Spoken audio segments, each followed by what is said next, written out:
Hello, and welcome to another exciting episode of the Comic Book Chronicles.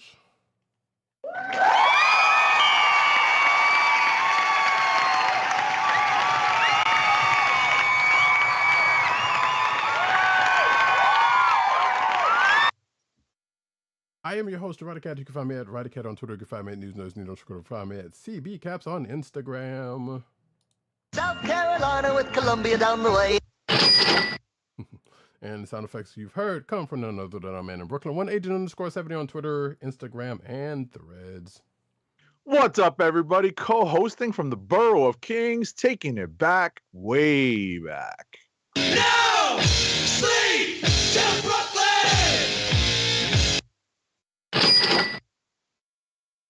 Indeed. And you can find this here podcast on the Coast of the Podcast Network, that's ESPN.us. Do it today. I'm on Twitter at this moment, and for some strange reason, Roddy is trending for sports, and I'm like, I did nothing. So, so I assume there must be some sports ball person that's named Roddy or something. I don't know. Either way, you can also find this here podcast on your podcast perusal place of choice, whether it be Google Play, Apple iTunes, aka Apple Podcasts, Spotify, or the Coastal Podcast Network's SoundCloud page. Make sure to click like, subscribe, and leave us all the positive 5-star reviews, especially on Apple Podcasts, because it really does matter, and it helps people find us there. Indeed. Well, folks, we are coming to you on a Sunday night because this week we had movie protocol. One, happy Veterans Day for well, we just passed it Veterans Day, but still yet. Hey, salute your veterans every day, all day. Thank them for their service. Absolutely. But the other service that we are coming late for is because, like I said, movie protocol for The Marvels, which debuted this week, and people have had thoughts and feels about it, and we're about to get into ours right now.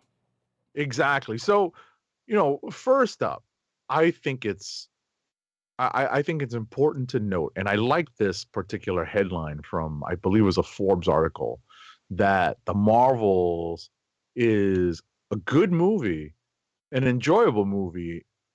Right, but what the article's headline was, it's not as bad as the low box office and some of the things that people are saying, and some of the reviews are saying that are coming back, because it's just a fun movie, but it has a lot of MCU baggage, right? It has a lot of it, right? There's a lot of MCU stuff that it's carrying forward, that it's moving.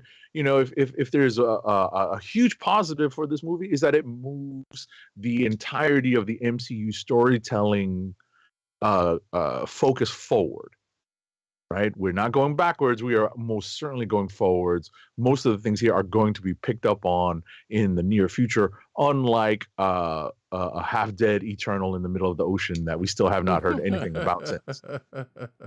Yes, maybe one whisper here just in the background. It's like, okay, no, we're not going to. But yes, and we also leave all the going backwards with Loki, which we will talk about after this. Right. But yeah, I agree with Agent 70's assessment of it. It's kind of funny because I am the type of person that is kind of like, if you are interested in the movie, you should watch it on your own merit and not go by what you might see online for one or two reasons. For the two obvious reasons. The people that glow too much about it might be being hyperbolic, and the people who are down in it are very much probably being hyperbolic about it. Right. Including certain notable hip hop producers who were like, "All right, calm down, sir." Wait, what? So a certain Mr. Pete Rock said that the Marvel movies are dead. Yeah. I'm like, okay. Yeah, like, calm down, sir. Calm down. So, shit like that happens, but that aside, you should take that for what it is. I still think we're in a good place with this movie, despite the hubbub about it. Like Agent 70 said, the whatever reviews might, because I saw one review that had me go ahead and mute the hashtag the Marvels.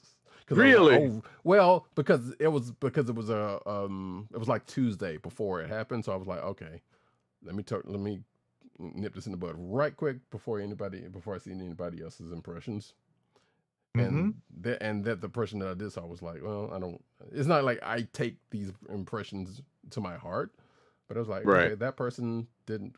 Sounds like they didn't care for it, but also, there's a certain cachet for people getting likes and views for just being down on stuff just because they can be down. Not saying that this person was, because I don't know that person like that, but there are people who like to jump on stuff because they're contrary. They may have actually not liked it, and that's on them, and that's fine for them. And why does that keep happening? I do not know. It's like, is this an answer? I don't get notifications like that at work. Which is well, I don't have anything that would notification, and I didn't even get a notification from that, so I don't know what's something's happening in the background that I don't know is going on, and that I'm going to do some troubleshooting. So I wanted to pick up right. I wanted to pick up on something Roddykat and I were speaking about in our pre-production meeting just before the show. In terms of characterizing Carol Danvers and Captain Marvel and how they're looking to portray her in the current comic book continuum, in the current continuity, in the current MCU continuity, I feel like they're still searching for a take on the current version of Carol Danvers. They're trying really hard, right? In the first Captain Marvel movie, it was, higher, further, faster, being the top woman in a very male dominated field, being always fighting against the patriarchy. I get that, right? Mm-hmm. Ultimately, in the comic books, we've seen Carol come a long way from where she was in the early days when she was basically a side character in the Captain Marvel, the Kree Captain Marvel comics, and now she's gone from being like an alcoholic to an Avenger to the unwitting basically rape victim of Kang, right? Wait, was that Kang or was that? I guess it was. I don't forget. remember who it was. Yeah, but regardless, somebody. All right. The point is that was a really bad look for how Marvel treated this particular character, and they've slowly but surely gotten to a place with Kelly Sue DeConnick's version, being updated by Kelly Thompson. And the most recent Kelly Thompson run, and obviously the OG Kelly Sue run, which really pushed everything, which really launched everything, really pushed Carol into the daring pilot. They, tapped on a lot of that for the movie, but I still feel like they're looking for a take on her. Right. Because they're still developing her as pretty much, one of, if not the most powerful beings in the universe, or at least this galaxy, right? Mm-hmm. And that's something I think some people bumped on in this movie where, they had to contrive, and I'm like, wait, this is a trope. They have to contrive a way for this character to not just run roughshod over every villain they run into. Right? They have to, because they have to give them a weakness, or they have to give them some kind of obstacle they have to surpass, because, otherwise they would just be stomping all over people left and right. Mm-hmm. Right? So what they do is, in this case, they give her diplomatic things as opposed to things to punch. Right? That's something that's in the comics too, where they're trying to get Carol to solve problems without punching them. Right? Right. And that's definitely an element in the comics. Mm-hmm. So I get that, but I still feel like they're still developing that. And I feel like that's, I think, hindering a little bit of what Brie Larson is doing with the character, because I don't think she's getting a good amount of direction as to what direction to take Carol in. And I don't think she knows because there just isn't a lot of source material that to help her. It's not like there is, you know, decades worth of Captain Marvel comics of Carol Danvers to choose from. I would slightly disagree. I agree with you, but I would slightly disagree with the fact because there is enough, which, as you mentioned, the comics run and going forward with Kelly Thompson's run. There's enough there that like, all right, here. While again, like I said, I agree with what you're saying because even in the comics, as you said, like yeah, they're still kind of trying to figure things out with that. I feel like there's still enough in that those particular bits of material to give her something to at the very least play off of in this case. Right. And I think what's funny about that, and I agree with that part, but I'll put a little twist on it because this is tapping into what we discussed. Mm-hmm. Playing off of other characters seems to be one of the strong points of Carol's current character. Right. Right. In the comics, she's got whatchamacallit. She's got She-Hulk. She's got armor. She's got who else is running around in her? Jessica Drew. Yeah, no. Right? Yeah. And that's like the rough equivalent of what this Marvel's movie is. Mm-hmm. With Kamala Khan and Monica Rambeau. That's not a spoiler. That's everyone knows those two characters in the movie. Come on. But the point is, you know, I feel like if there is something that they're pulling from the comics, it's that. Mm-hmm. It's that they're giving her other characters to bounce off of, and that's something that, you know, gives Brie Larson something to play off of, right? Mm-hmm. And I like that. I like seeing her play off of characters.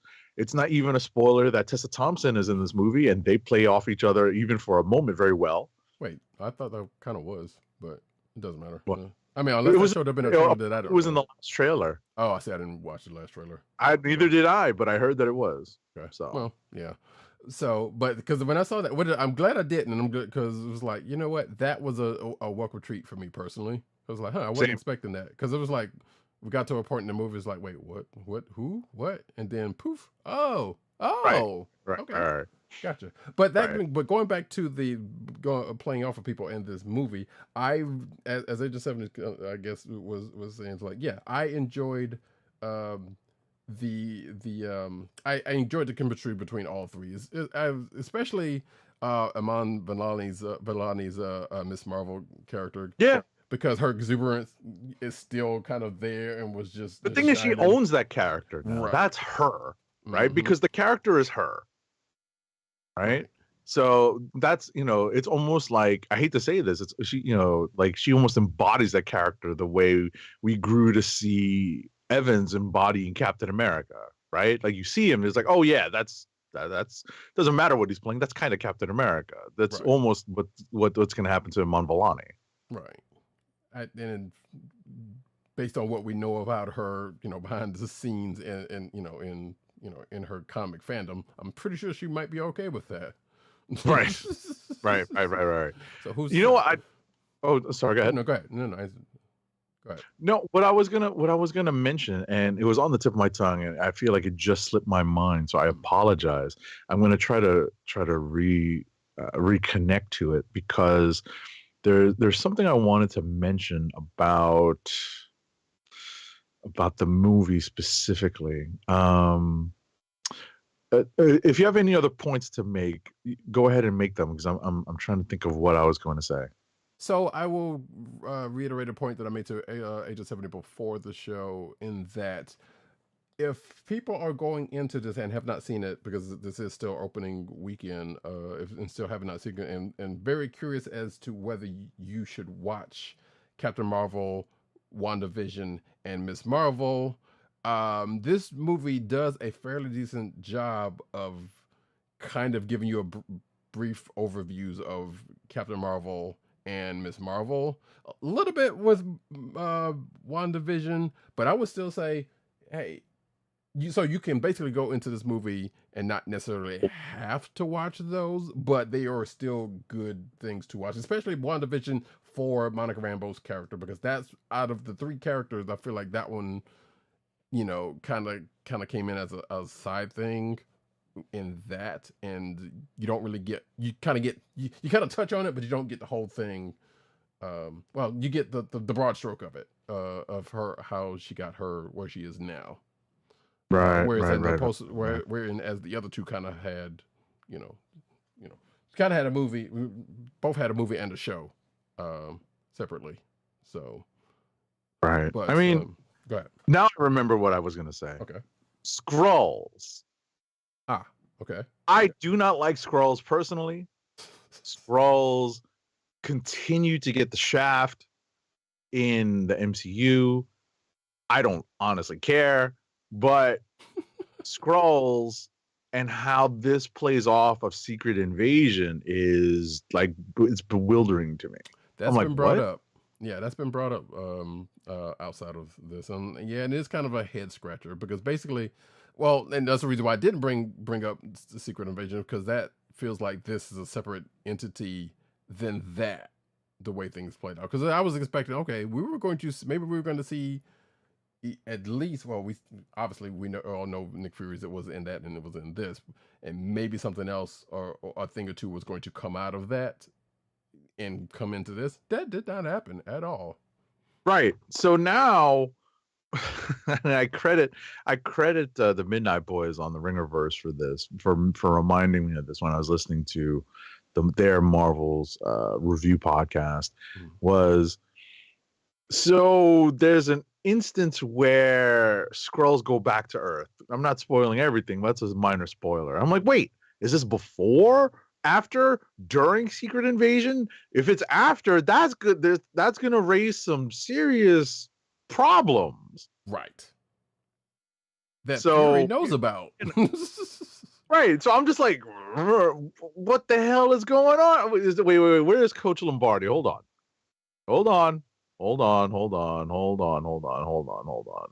Where are you? I need Coach Lombardi to yell this for me, please. So, oh, here we go. What the hell's going on out here? Thank you. Right. Emotional damage. The world is taking a turn for the surreal. Seriously, with the Skrulls. Yeah, that one out in the outset of the Marvels continues to be a head scratcher. But I guess it's spoiler, not spoiler for that. I don't know. It kind of doesn't matter at this point. But yeah, that was the kind of a thing that was in mind. I'm like, huh? They just nope, nothing on this, huh? Okay, cool. No, Yeah. fine.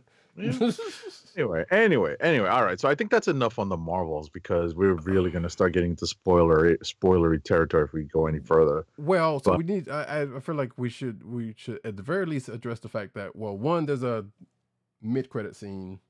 Well, there's not an instant credit scene, which had a couple of people in my theater was like, wait, what? But there is a mid-credit scene, and the last the last scene of the movie also, both. Right. They kind of mess with the ending, right? There isn't necessarily a real ending to the movie, because the ending of the movie is kind of split up over like the last scene that's in the film proper, and then the mid-credit scene. Which I will say I enjoyed. I enjoyed the last scene because it was like, all right, that's a callback, and I appreciate it, and it's also setting up, which a thing that some people are surmising, but also I'm thinking it could very well be something else, a different version of something else that that people are probably not thinking about at the moment. But the big thing was the mid-credit scene that had me and probably one other person was like, at the very least audible in the theater. But as I told Day Just Having, like, coming out of the movie, I was kind of slightly bummed about what about something that came something where I'm trying not to spoil it. So where something ends up being the case, but it was smoothed over by the mid-credit scene and the telegraphing of it, I guess you could say. Yeah. I was gonna say that was clearly telegraphed, because as soon as I started laughing Mhm. because I was like, they did not say the word incursion, Right. but they said something very, very adjacent to it.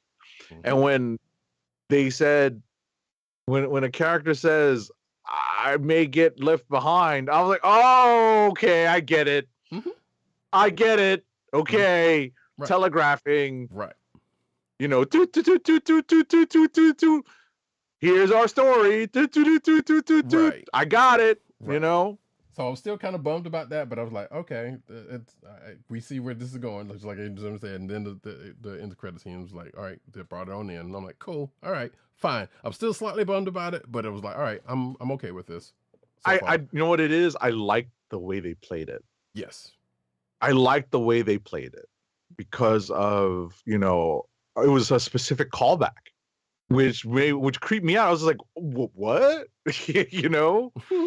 And then they threw a nice little twist in there too at the end with a costume reveal. So I thought that was nice. Right. So, but anyway, like I said, let's move on before we get into any more spoilers.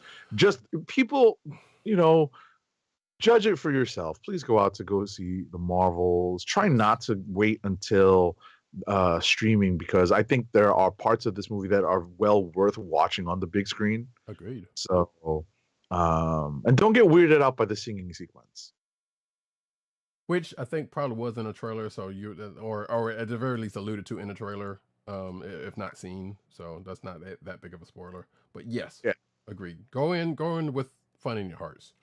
Yeah, exactly. It's definitely a lighter movie, so don't go in expecting, like, you know, death and destruction, even though you do get some. Right. And speaking of keeping it in the family, Loki season 2, episode 6, the last episode, and I'm going to expound on the keep it in the family part. Right. And we're keeping it still relatively spoiler free because we're still only a few days out from this episode having dropped. Mm-hmm. So a lot of people still have not had a lot of time, haven't gotten around to watching it, just like our very own Roddykat. That is true. So ultimately, you know, what I'll say about this is that, you know, the last episode is, I believe, titled "Glorious Purpose," which was the title of the very first episode of Loki season 1. Bring it full circle once again. Right. It is. What I was gonna say is, and I'm glad you mentioned it, is that it is basically the closing of this particular circle. Mm-hmm. And if they do not go into a Loki season 3, I think this is a perfect place to end it, and not necessarily end the character's story, but to end the series. Right. And so, go ahead. Sorry. Well, what I was gonna just add before I handed it off to you is that this is not your standard superhero fare. This is very much a character study of Loki and his arc. This particular version of Loki's arc, once he transports himself out of Endgame, that's how you have to see it. Mm-hmm. Right? It is this character story over the course of 2 seasons of television. It does not necessarily have anything to do with developing all that much of the Kang storyline. It really doesn't. It's really about Loki. Right? There's a little bit of Kang stuff, right? But there's not a lot. They even drop in a quickie reference to Quantum Mania, but that's it. Yeah, that was funny. That's it. So, you know, I highly recommend watching this series just for some of the acting, because they pull together such a great ensemble. Right? Ke Huy Quan, you know, steals so many scenes. Jonathan Majors, for all of the legal stupidity, is an incredible actor. Yeah. Right? The actor who plays Sylvie does an excellent job. And, you know, shout out to Pillboy, shout out to is it Gugu Mbatha Raw, right? Mm-hmm. That's who plays Renslayer, right? Correct. Right. She's excellent. She doesn't have a lot to do towards the end of this particular volume, right? Mhm. This season, but she's excellent. And obviously, Owen Wilson, actually, believe it or not, is doing more than just playing himself. He's his delivery, his character play, his character portrayal here is super solid. Right. So, definitely, like I said, without spoiling anything, they pretty much close the loop, and you kind of make some sense of the timey-wimey stuff, and you get a lot of great acting. Mhm. So Right, I'll and hand it off to Roddy. I would add Fumi Masaku's role, even though her character kind of a side character, but she has kind of come into their own. But I also like her as an actress. So and I think she did well in the parts that she played in this as well. That being said, yeah, this was first of all, as we've already said, the title's Glorious Purpose, Bring the Circle, yada yada yada. But there was a particular point that I really wanted to make about this particular episode, in that, as Age of 70, while Age of 70 said, it is a character study, and that is kind of very much what it is. But at its core, this episode is a sci-fi trope, just all the way around. And I won't go too far more into that outside of what we've already said about the whole.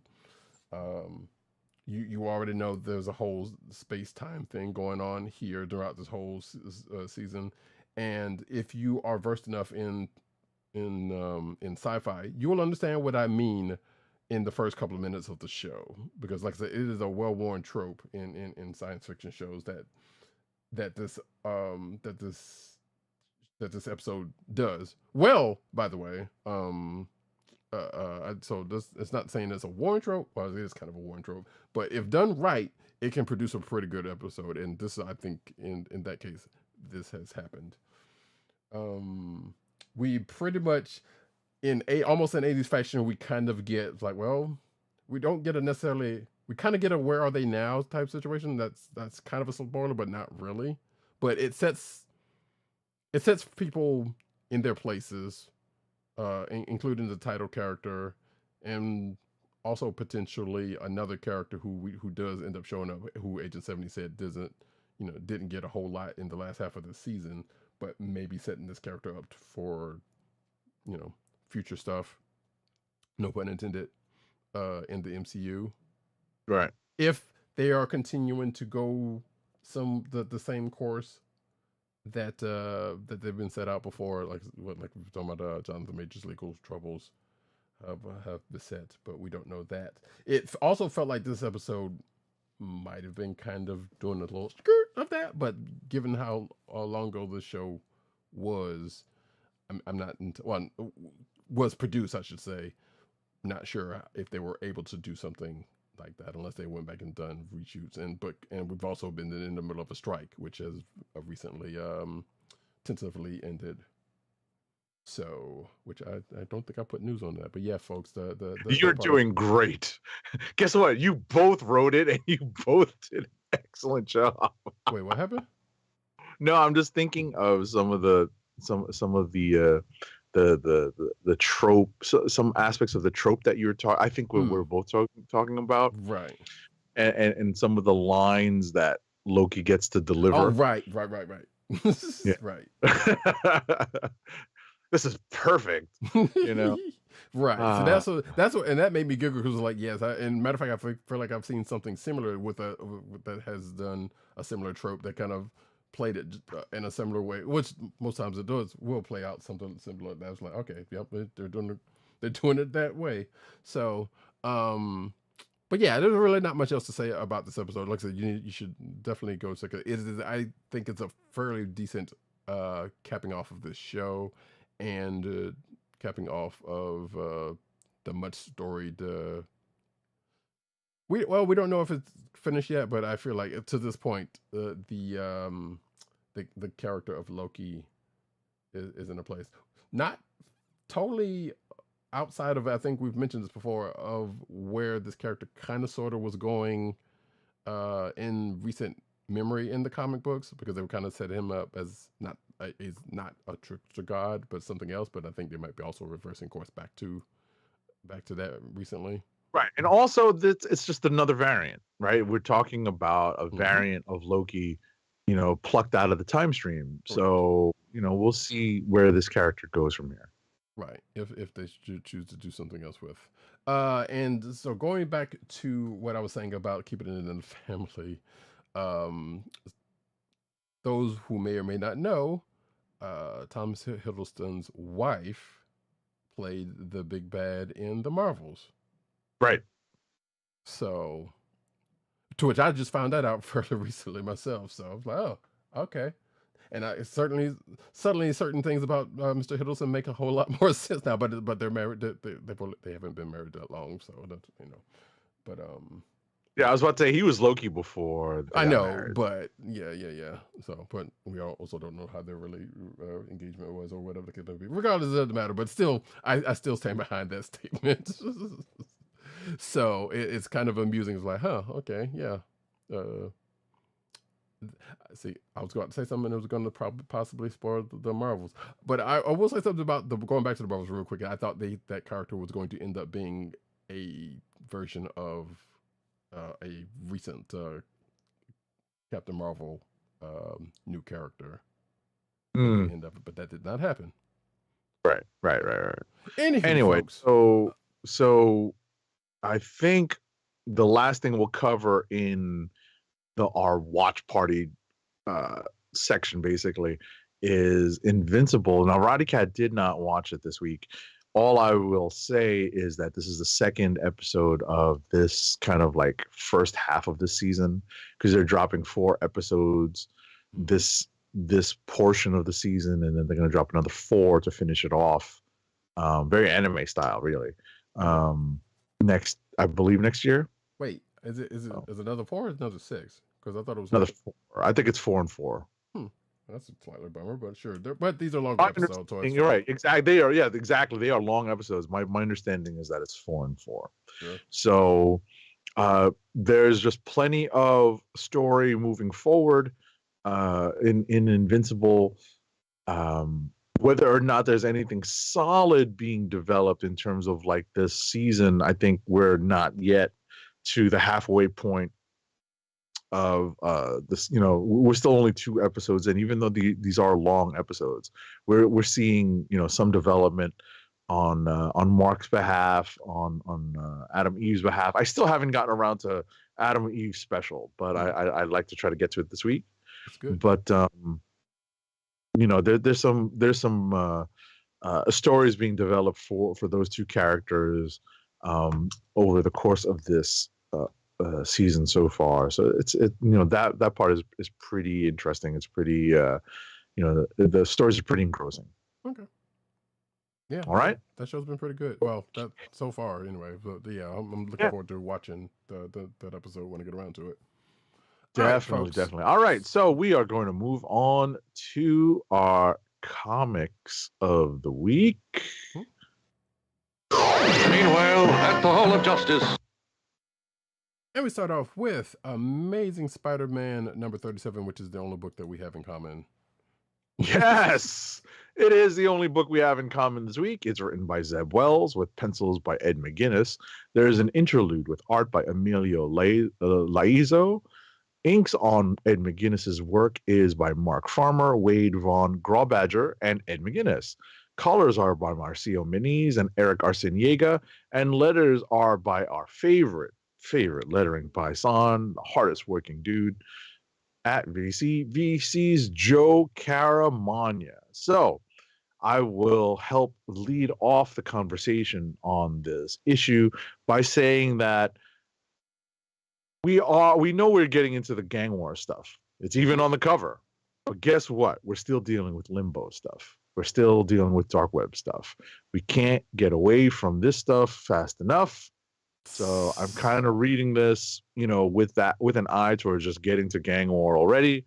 Hopefully there's some developments in this issue that will kind of speed up, the transition over to the gang war stuff and away from dark web and limbo. I think that seems to be the case, based on based on a couple of things that happen in this. Because yeah, so we got if you're watching the video, you see the cover, and you have Peter as Spidey and this rap character who, while fun when introduced, kind of wore out to welcome. Is wearing Yes. welcome. Has more than quickly worn out its welcome. And they may have well, they are, I guess, taking steps to deal with it, because I think based on how this issue ends up, maybe the next issue is probably going to close the loop on that stuff. Hopefully, that is my hope, and because yes, definitely, Gang War is starting to become more front and center into things, because we're going to see a whole lot of that in the next few months also. So buckle in for that. That being said, yeah, I mean, it was a fairly decent issue, I guess. As this thing tends to go. The only thing I can say is shout out to Matt Wang 97, because now he has, as if he didn't already, have his catchphrase all figured out. Yeah. Oh no. Then he definitely has another candidate here, which I can't remember has shown up before. Probably has, but I don't remember.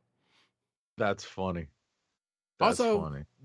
There was something in this that I did not know about, or maybe I just blocked it out or something. So we found out about an attempt on someone's life that happened a few issues back, and that we found out who was responsible for that, and I did not know this person and that person was related.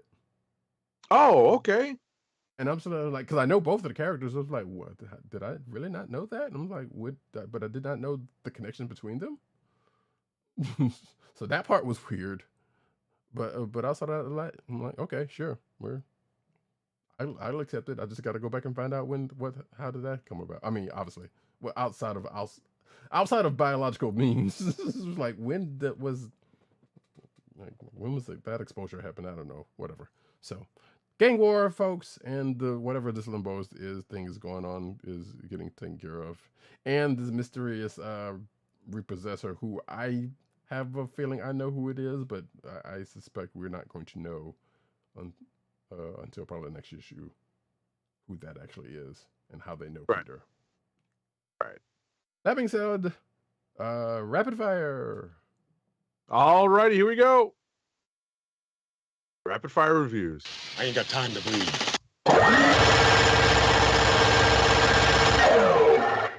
All right, folks.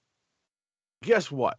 I read God's Number 2. It's written by Jonathan Hickman with art by Valerio Schiti, colors by Marte Gracia, and letters by VC's Travis Lanham. If you did not read God's Number 1, go back, read it.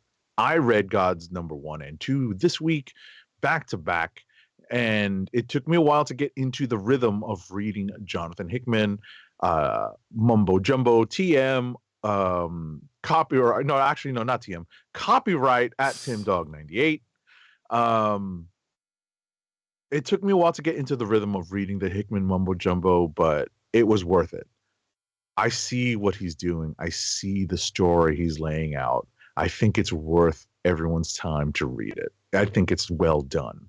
So, believe it or not, God's Number 2. I'm not saying too much about what happened in the story, because it's still lots of setup going. There's still lots of setup going on. You know, they introduced a new character. They're always introducing new characters in the series, obviously. Right. But they've introduced a new character who is being followed and inducted, kind of very. We see you're promising. It's almost like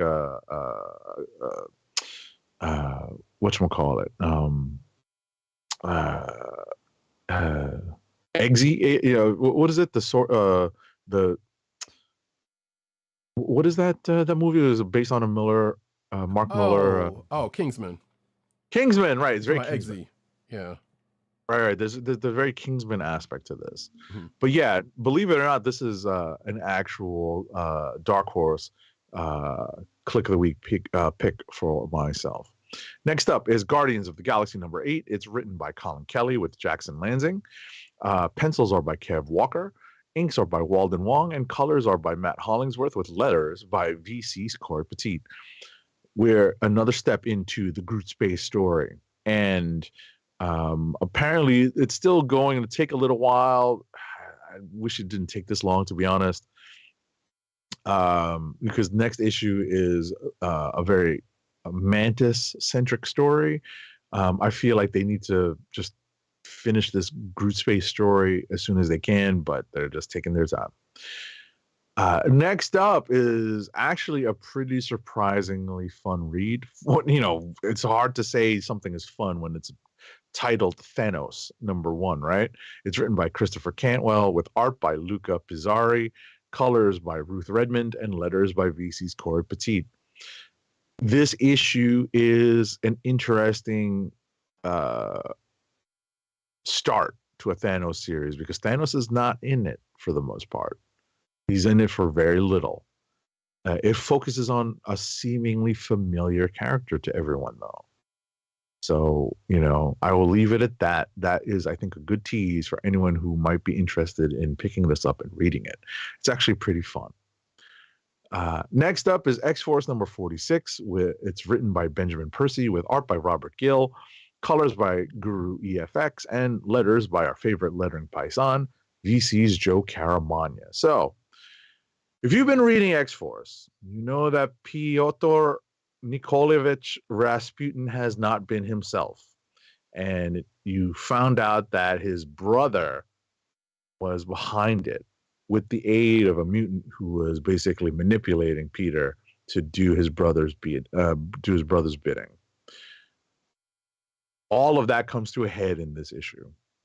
I'm not going to spoil it, but I'm going to say it comes to, something of a conclusion in this issue. So it's worth a read. If you're, a fan of the X-Force characters, a fan of Colossus, you want to see where this story goes. Last but not least for me is X-Men Red number 17. It's written by Al Ewing with art by Yildiray Sinar, colors by Federico Blee, and letters by VC's Ariana Marr. This is a very dark horse candidate for Click of the Week for me. I really like what they're doing with Storm and X-Men Red. I like where they're doing the Araco stuff. It's very parallel to the Fall of X stuff, right? It's weird that Storm is away from Earth, is away from the X-Men, but at the end of the day, I like that she's here basically holding up this story on her own. So, X-Men Red number 17 is another candidate for Click of the Week for me. And that's it for Agent_70's books this week. Well, all right. So we get into mine and a very not so quick discussion of a potential Click of the Week for myself, which is Transformers number 2. Written and art by Daniel Warren Johnson, colors by Mike Spicer, letters by Russ Wooton. So after the events of the first issue, we have Optimus taking a moment to stop and smell the roses and kill some wildlife. Which I feel like is slight ironic because normally deer would see the headlights before they get ran over.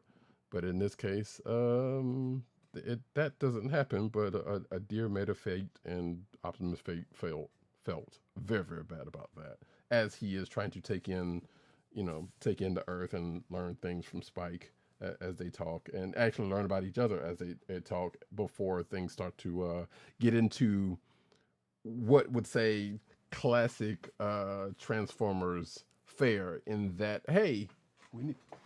Decepticons need Energon, and so do the Autobots, and now they're on Earth looking for it. But we also, because we are in this Energon universe, have another and a very pointed reference to G.I. Joe, I would say, come in, which it was happening.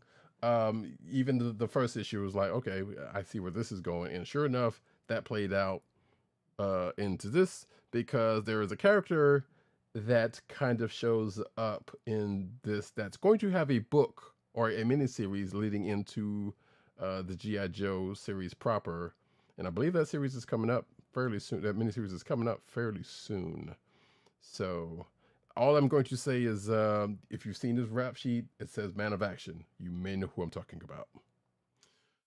But overall, yeah, this is a pretty good second issue. There's a character that kind of got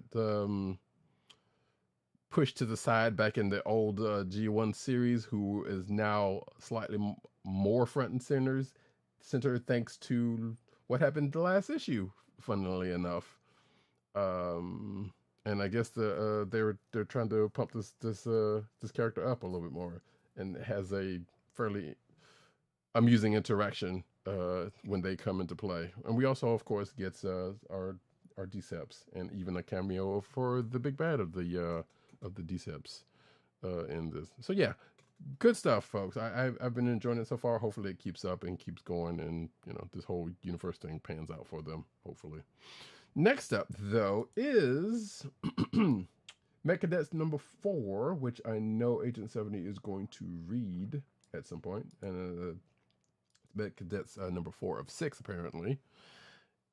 Written by Greg Pak, with illustrations by Takeshi Miyazawa, whom we love around these parts.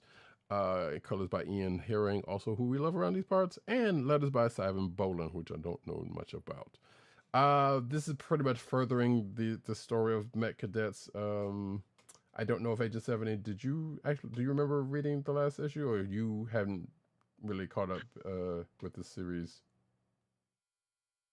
So the last thing I read was, I think, issue 3, so I should be caught up, but Okay. I feel like I missed issue 2. Okay. So, there's a bit of a gap in my understanding, but go on. Okay. Well, this pretty much goes, takes place after the last issue, and kind of furthers that a little bit more, let's just say.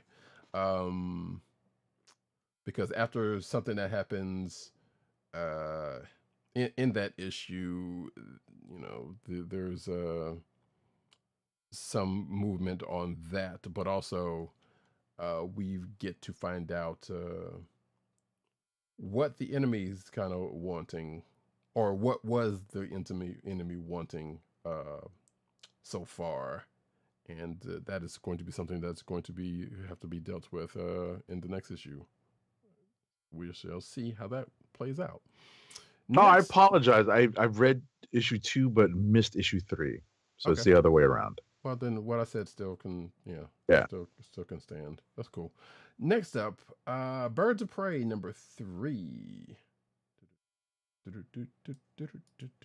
Bink. Written by Kelly Thompson, art by Leonardo Romero, colors by Jody Belair, and letters by Clayton Cowles. So if you don't know the story, Black Canary puts together a crew of hitters because she needs to go do something that's probably gonna put them in a line of fire. Let's just say, if you're watching the cover, you can kind of see said line of fire right there. Some would say this might be her Suicide Squad, but I would not be the one to say that, because basically Diana is trying to rescue her, I guess, sister, not necessarily blood related sister, but I guess someone she has adopted as a sister, and that sister, as she knows it, is being held on Themyscira. You know whose people live there, so now you know what the line of fire ends up being at the end of this issue, because while their plan hits a snag, but kind of gets to a certain point. Yeah, part of that plan didn't work out. A couple of parts of that plan didn't work out the way they the way they drew it up. So this is going to put them in the line of another major DC character. Let's just say, obviously, you know who it is if you know enough about DC and the place that I just mentioned. But it's been good so far. There's a couple of good action pieces in this. Next up, though, Fire and Ice. Welcome to Smallville, number 3 of 6. He's got a book, folks. This is where we are. There we go. Script by Joanne Starr, art by Natasha Bustos, colors by Tamara Bonvillain, and letters by Ariana Maher. So Jimmy Olsen comes to town. You know, you would think Jimmy Olsen's no stranger to Smallville because of connections, but I was, as far as I know, he doesn't know he's the full connection to. I don't remember. Regardless, DC's history is weird. He comes to town because of the news story about what Fire and Ice are doing, and chaos ensues because they're trying to get seen in a good light, and in trying to get seen in said light, kind of end up causing more chaos. Going forward. Also, apparently at some point in DC's history, Jimmy Olsen was a turtle, which gets brought up here in a couple of different ways. And I'm like, okay, sure. But yeah, book is kind of fun. And there was, as I say in my notes, a thing that was telegraphed in the midst of the book ends up happening to a side character, which there are a lot of in this book, so it is what it is. Last book for myself is Uncanny Spider-Man number 3.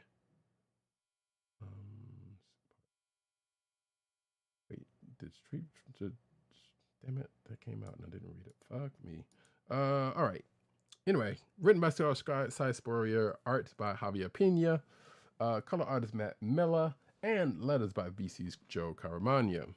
So, Kurt's still running around as a spider character, and he and another Spider-Man adjacent character is, let's say, getting to know each other quite well, even though one is chasing after the other because they were hired to.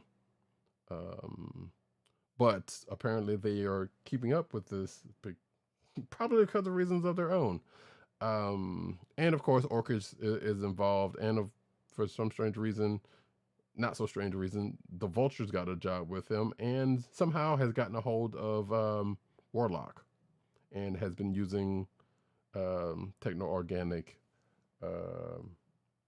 matter in his perusings, let's just say.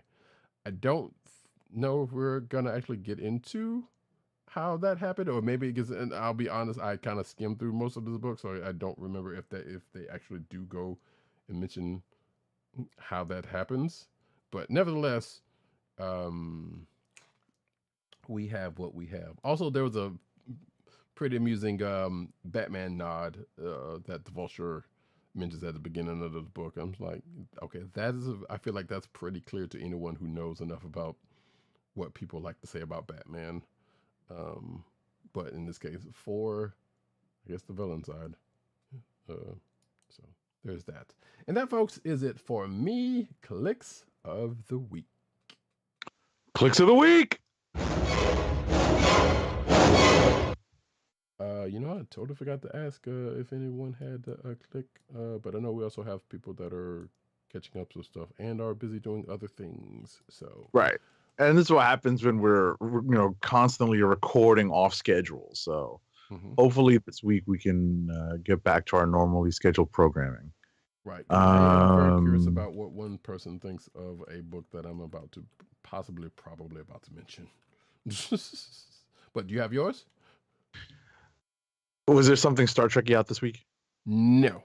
Wait. Oh. If there was, no, I don't think there was, actually, now that I think about it.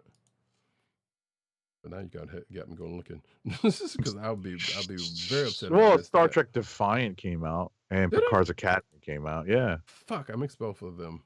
Because those would be the first books I would read. How the hell did I miss that? It's been a weird weekend for me, folks, so that's probably yeah. So I will say that. Wait, did we get copies of them, or? That's a good question. If that was the case, I don't remember. Excellent question. I'm gonna double check and make sure, just for Roddykat's sake. We have copies of. Because it's quite possible that I did not get a copy of it. It's like, oh yeah, I'm seeing them right now. Yep. God damn it. I didn't go back into the box and see. Because I am seeing, I pull covers every week because of, obviously, but it's a little behind the scenes. Actually, there's a couple of books I'm seeing that but yeah, I am seeing them out there. I don't see them in our box. Yeah, so which means they might not have getting pulled, but they will be after the show. Yeah. So, all right. That being said, like I said, you have yours, or I have my picks, my choices. So I'm in between Gods #2 and X-Men Red #17. Those are the strongest things I read this week. What are your candidates? Yeah, I might as well go ahead and pull the trigger on it. It's Transformers #2. If that was a surprise to you, I don't know. You might not have been paying attention the last few minutes, but Transformers #2 is my definite click of this week. Now, granted, I have read some pretty good stuff, and I'm pretty sure it's the stuff that I didn't get to that was, including the aforementioned Star Trek stuff, would have definitely been candidates. Right. So I think what we got. I think in terms of what I read and what I really enjoyed, I'm going to go with X-Men Red #17, just because I really liked, what they're doing with Storm in this, in this particular, what Al Ewing is doing with Storm in this particular story. But I definitely appreciate what Hickman is doing in Gods. I give him a lot of credit. Once I got into it, I was like, oh, okay, I get it. Again, like I said, I feel like it's safe to say that we feel relatively confident about Hickman's work. At least in the past. So I would not doubt that being the case in this either. Right. It just takes a little bit of time to get back into the rhythm. Like, I believe it or not, I think that's the right way to put it. There's a rhythm to his writing that you have to become acquainted with, and once you get comfortable with it, everything starts to make sense. The world building makes sense. The characters that he's basically retconning into existence that have been working alongside Marvel heroes forever and ever make sense. Right. And if you have not read any Hickman's work, I'm not going to say it's not impenetrable. You just need to kind of take your time with it. Yeah, exactly. That's alrighty. In fact, if you've been reading the Hoxbox, you will get a sense of that. But yep. Anyway, we are going to go into the news section, but first, an ad read. Our first ad read of the night. As the New York City Fire Department rides by, hopefully they are not going to be. Hopefully they get to where they're going in time. Our first ad read of the night is for Funko, Fun at First Sight. It's your home for exclusive collectibles such as their world famous pop vinyl bobbleheads, apparel including t-shirts, hats, and socks, and brand merchandise such as their custom DIY pop figures, art books, and skateboards. And now the listeners of the Comic Book Chronicles can enjoy 10% off your entire purchase when shopping at Funko. To place your first order with 10% off and to help keep our show free for you, go to our network website at cspn.us. That's cspn.us.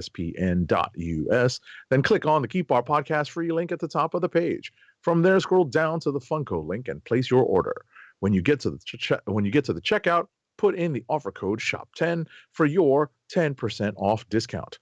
Funko through cspn.us. Do it today.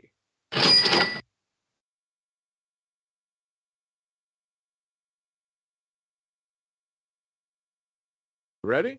And now the news? Exactly. Now we get into the news. I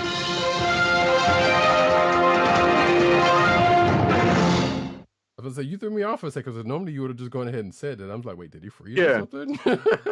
No. My video did not freeze. Okay. I don't know. For whatever reason, I paused and it looked like you were like working on something. So that's why I asked, are we ready? Oh, I was, but it was in relation to. Understood. Cinematic news, folks. Echo will be the first series, that's Marvel's Echo, will be the first series to launch under the new Marvel Spotlight banner, apparently. So what this means is that, if the name is any suggestion here, these are spotlighting more street level ish type characters. Side character, well, I'm not gonna say side characters because these are characters in the Marvel universe, but these are more street level characters, and that is going to be what they call these. So the Iron Fist, the Luke Cages, the Moon Knights, the Echoes, the Daredevils of the world will be under this. I guess probably no, not the Blades, because this is more of the TV side of it. I don't think this is going into the movies, if there are ever any movies for any of these folks. But yeah, so there is that. So come January 10th when Echo premieres, maybe there's going to be a banner for that on Disney Plus or something. But we shall see. Next up. Alrighty, so What If is coming back for Disney Plus and Marvel Studios. The studio published a press release highlighting content coming to Disney Plus and gave fans an idea of when to expect season 2 of What If. So although no exact release date has been established, Disney's press release states that the new episodes of What If will debut sometime over the holidays. And guess what? We are, headlong into the holiday season because the Rockefeller Center Christmas tree has arrived and the weather is getting a little chillier. So, and Mariah Carey has thawed out. Oh, she's been released from the carbonite. Indeed. So, good news. Bink. So, folks, you've unless you've been under a rock and probably don't care about what's going on in the MCU or not, there's been rumors that I heard a rumor. Indeed, that they might be trying to, the powers that be over at Marvel Studios might be trying to get some folks back into the fold. And a couple of those people are Robert Downey Jr. and Chris Evans, who apparently, according to this article, may be reportedly coming back for Avengers Secret Wars, which, given what we know about Secret Wars, and that we're just a comic in general, or yeah, sure, not so that wouldn't be that big of a surprise if they tried to do something, along those lines. But there's also been rumors that they might be trying to bring them back for things outside of that in relation to what's going on in MCU. So, I guess leading up to that. So yeah, but this has only been a report. There's nothing, as far as we know, concreted about it. So there's people kind of picking it up and running along with it. Also, Scarlett Johansson may also be back in, and most of the other folks in the original phase of the MCU could potentially come back, but we don't know. So next up.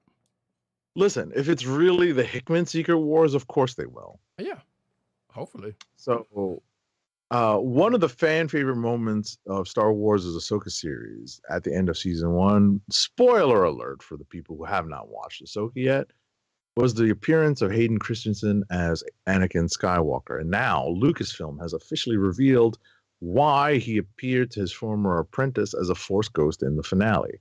So according to the official Star Wars website, so this is now canon, Anakin appeared on Peridia in the final moments of Part 8 and watched over his Padawan in order to signal to her that everything happened as it was supposed to. The website states that both, quote, the Convor Morai and the Force Spirit of Anakin Skywalker both appear to give Ahsoka Tano signs that she's exactly where she is supposed to be, end quote.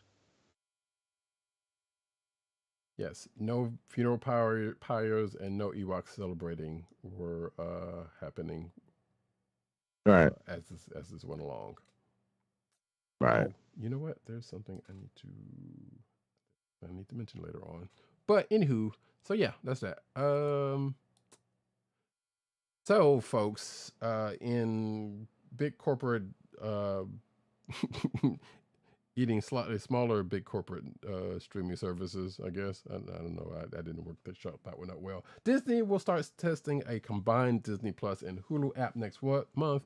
I believe we talked about last week the fact that Disney has now controlling interest in Hulu as of fairly recently. And according to this article, there's going to be a beta for people who subscribe to Disney Plus and for people who subscribe to the Disney Plus / Hulu bundle that is floating around. And of course, as Agent 70, I believe, mentioned last week, people are starting to see the price hike that Disney Plus. Yes, it sucks. Put in place. So, which this article also mentions, and yes, it very much does suck. So. Yeah, if you have the Disney Plus Hulu plan, I guess check next month to see if you'll get the beta app for the combination. Next up, Warner Brothers Pictures has announced that Blue Beetle will make its streaming debut on Max 1 week from now on Friday. Less than a week from now. On Friday, November 17th, 2023, from the date of this recording and broadcast later this week. So, you know what? I still have not watched Black Adam. There's no guarantee that Blue Beetle being on Max will make me watch it, but it's nice that it's there. Yeah, and speaking of Blue Beetle, we'll get to that in a moment. But yeah, which is weird that it's like, why are they announcing something that's already been there? Because if I'm not mistaken, the end of the last Flash season was pretty much the wrap on it. So I'm not sure what this is all about, but maybe there's something I'm missing. Because I haven't been keeping up with stuff. Anyway, Max is taking away 4K from its legacy ad-free subscribers. So yeah, I don't know how many people have a 4K television. I'm pretty sure it's more than what that usually used to be. But yeah, apparently Max emailed folks and was like, "Hey, that $15.99 you've been paying, you're going to be losing 4K and HDR streaming." Because and it's not like there's been a whole lot of 4K content out there in the first place. So okay.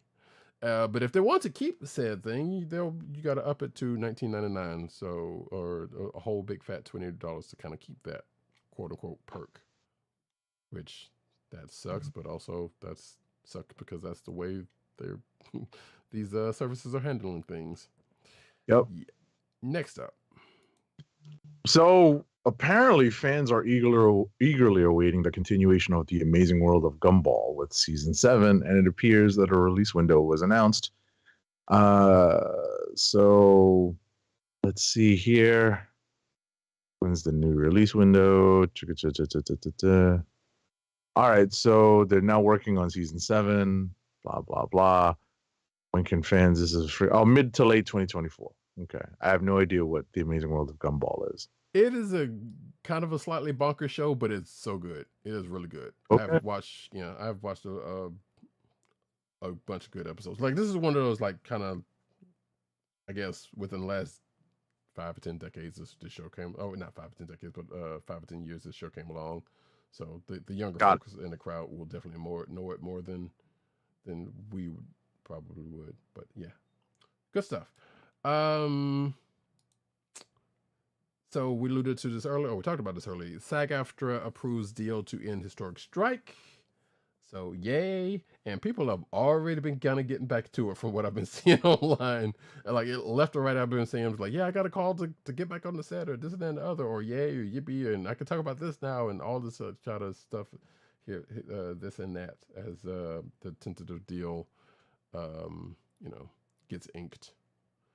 So yeah, I guess we're starting to get back to shows at some point. In fact, I think even one show, it was My Adventure with Superman. Jack Quaid was like, yeah, season 2 is already in the can. We're just, trying to get, I guess, get a date, whatnot.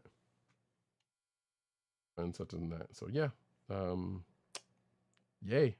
I would say our long-standing nightmare is over, but let's face it. It is not. Yep, yep, yep. All right. Next. Next up, Hasbro announces Dungeons and Dragons Adventures to launch in November of 2023, so it's sometime soon.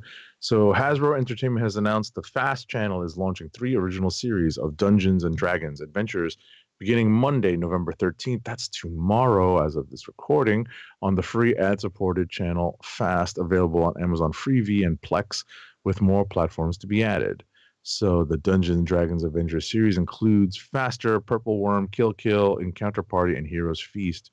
So fans can tune into new episodes for each series twice weekly for Monday through Saturday viewing. Fast will also run a preview week of Legacy Dungeons and Dragons content beginning November 8th. So that is on now. Hey, have fun, folks. Right, because I think this is like the second time I've heard of this channel, and the first of which was another article that we talked about a while back. So, okay. Ghostbusters sequel trailer reveals Frozen Empire title, turns NYC into icy tundra. So, 87, have you seen this trailer? Yeah, I played during my screening of The Marvels. Mm-hmm. Same. So, I have not seen, I want to say the first one of this, but I mean, obviously, there's a few Ghostbusters movies out at this point, but I guess the first was the reboot or redo or whatever they're calling this thing with Paul Rudd.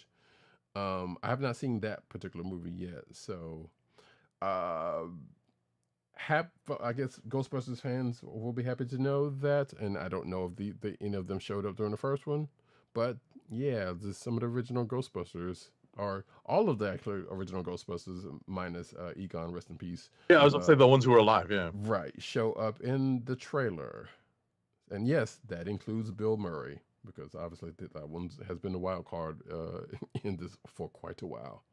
So yeah, it was an interesting trailer. I don't know, 87, did you pick out any notable spots that got iced over or whatever the case may be? It was like, hey, I've been there or something. I don't know. Or you just didn't. You just like, I don't care.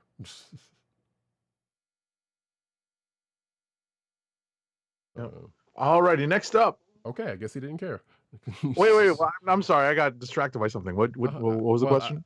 I asked you if there was anything notable about places that showed up in the trailer that you saw and were like, hey, why you had to do that to this place or something. I don't know. Well, if I recall the trailer correctly, they froze over Coney Island at the start. Right. So they froze over some of the famous landmarks in Coney Island, like the Wonder Wheel, which is like, I actually have family connected to that. So I was like, oh, I've ridden the Wonder Wheel, many a time. So that was pretty cool to see. No pun intended. Right. Yeah. Okay. Next up. All righty. Sorry about that, folks. I got, sometimes we get, we kind of step out of ourselves when we're in the middle of the news stories because we're looking at the next one, right? So I'm looking at the next one, and that is Futurama has gotten renewed. So you can expect 30 more episodes on Hulu. Hulu ordered 20 episodes of Futurama last year, but now you can expect 20 more. Good for you, folks. The streamer says it will drop the remaining 10 episodes with the season 12 that's expected to arrive in 2024. Futurama has always been an amusing show. Not because of the actual contents of the show, but because of its history of being on and off the air at various times. But yeah, okay. In news that nobody asked for, Charles Band's Barbenheimer mixes bombs and dolls for the ultimate low-budget comedy cash-in, as according to the Hollywood Reporter. So yeah, somebody is making a movie that mixes Barbie with Oppenheimer, or I should say Barbie as Oppenheimer. So it says here that it's about a scientist doll in Dolltopia who tries to take out humanity with a nuclear bomb. Also, never mind. I was going to editorialize about Hollywood making movies about terrible people, but you know what? No, that's another time. And next up, Skybound Entertainment, the company behind the animated TV series Invincible, has acquired the historic Spike and Mike's animation events with plans for a revival. So Spike and Mike began in the 70s as a curator of animated shorts. Spike and Mike's Sick and Twisted Festival of Animation. Alrighty. So I guess they're gonna try to restart that and invite people to contribute to it. Sure. And speaking of Invincible news, again, I have not seen this latest episode, but there's an article that is, according to the byline here, or the tagline here, is probably a spoiler for folks, but it was a question that I had in mind in the first episode of season 2. Right. That, how the hell is Donald alive? I totally forgot that something happened to this character, so. Right. But also did some, well, it might have been this article, which funny enough comes from Men's Health. But I've read something, if not here, somewhere else about that character in the Invincible universe. I'm like, oh, okay, but that still doesn't explain. I mean, that explains, but it doesn't necessarily explain in this situation, because we don't know that about this character at this point in this series. Folks who know, but the rest of us don't. Either way, if you want to know what that's all about, and you go for it, but I'm not going to mention it here because I don't think this article even says so. Next up, though. Next up, Godzilla -1 trailer sees the kaiju destroy post-war Japan. So yeah, we saw this trailer. The latest trailer for Godzilla -1 dropped this past Friday, and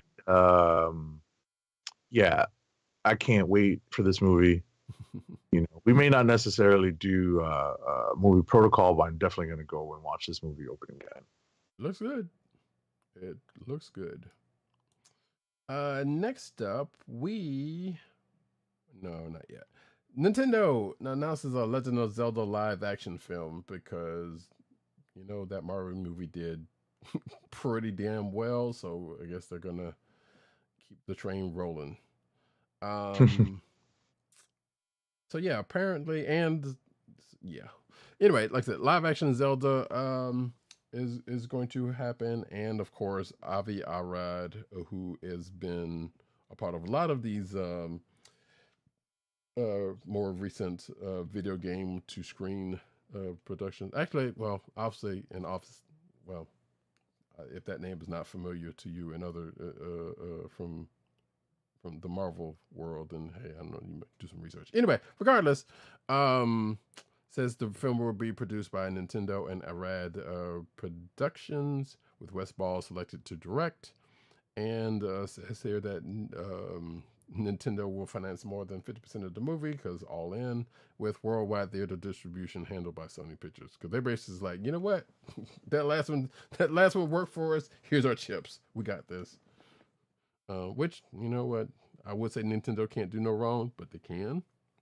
But I'm pretty sure if they pull this one off right, they might have something. Who knows? No word on what particular part of Zelda this is going to be about. But if anything's in the thing, it probably should be about Breath of the Wild, which is the more latest stuff. But that's just me. And now we're going to get closer and closer into the anime corner. Oh, okay. Because I guess this arcane stuff qualifies? Let's say yes. Okay. Transmute.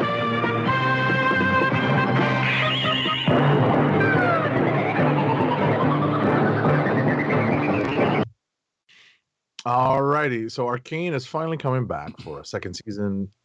During its Geeked Week presentation, Netflix announced that the League of Legends spin-off series will arrive in November 2024. Okay. Yeah, no, there are fans of that thing, and if folks don't know, that is the anime that is based off of the video game League of Legends, which I'm sure a whole bunch of people know about. Next up, though, that Geek Week is going to be the next few articles, actually, or sprinkled in there. Netflix teases the live-action Yu Yu Hakusho series before it arrives. This again comes from their Geeked Week shows that they've been doing this past weekend on streaming services, on Twitch, and I guess YouTube probably. But so that stuff is still out there if you want to look at it. So yeah, there was a trailer that came out from that and get a glimpse of what they're adapting, to which has me thinking, how are they going to get from the beginning to here in how X amount of time that they have, that they're going to allot for this? That's curious, because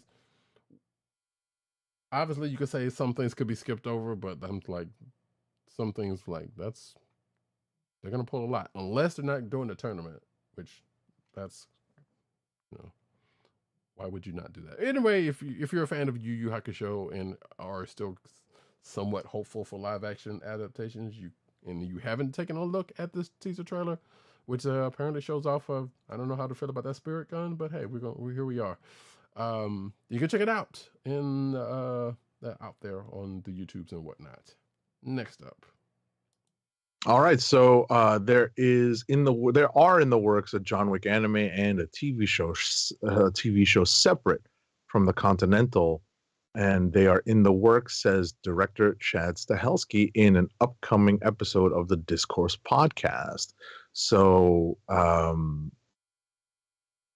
apparently, he wants to explore some. The TV show, is going to explore some of the characters that were introduced in John Wick 4. Mm-hmm. Which brought the question up to me. Oh wait, is the Continental actually going? But apparently it has been. It's already finished. Yeah, I have to get around to watching it. Right, it's on Peacock, so I mean. Yeah, exactly. Who? Next up, I wish I had a soundbite for this, but there's going to be a Terminator anime, and this was also announced at the Netflix Geeked Week presentation, or one of them. I think this one must have been Sunday because I didn't see it Saturday when I was watching. So yeah. Says there was a trailer which I didn't get to see, and says that the trailer didn't actually include any footage of the anime.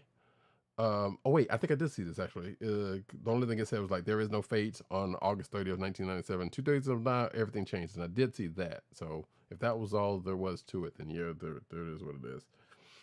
There was a little bit more that was shared about the series from a person from Netflix. And it has nothing to do with Miles Dyson, let's just say. Yeah. I do know that I believe Studio IG is doing the work on this, so at the very least, it's going to look good. If you do or you don't know, Studio Production, IG is the studio behind Ghost in the Shell, Rise, Psychopaths, and Fully Cooley. Probably can't remember if they did the original one, but probably the later ones. And it's will be executive produced by Skydance, that company. The J.J. Abrams company. Next up, Ultraman Rising, an upcoming animated film based on the Suburaya Productions tokusatsu superhero TV series, released a dynamic trailer during Netflix's Geeked Week 2023. The film will stream in 2024. Okay. Sure. More Ultraman. Original anime Great Pretender teases new project announcement. This is I guess ahead of Anime NYC. Oh wait, has that happened yet? No, that's this upcoming weekend, and I do not think I'm going to be able to make it. Gotcha. Well, if you were going to be able to make it, apparently the official Toho animation YouTube channel released a short teaser video inviting fans of 2020's The Great Pretender Anime to, quote, return to the party for the series' panel at Anime NYC, and where there's going to be a new project announced. I don't know anything about the series, so good luck with that. I'm sure somebody's out there squealing about it, but it looks like Netflix has the original series, so I guess you can go check it out. Next up. So Crunchyroll is set to release Spy Family Code, or Spy X Family Code, Code White, to theaters worldwide in 2024. So it's going to release in North America, Latin America, Australia, New Zealand, and select countries in Europe. The film will be available in Japanese with English subtitles and dubbed in English. Okay. Boy, it would be really nice if Crunchyroll straighten out my whatever's going on with my account status. That would be great. Yeah. Where we So gonna the say? film is going to release in Japan on December 22nd, 2023. So it will release in theaters in 2024 here in the States. Which was the only piece of the puzzle that I think we were looking for. So, Right. new information on Haikyuu. You should actually have this one, Agent 70, but since I already started, there's new information on the Haikyuu movie, The Battle at the Garbage Dump, to be revealed at Jump Festa 2024 on December 16th.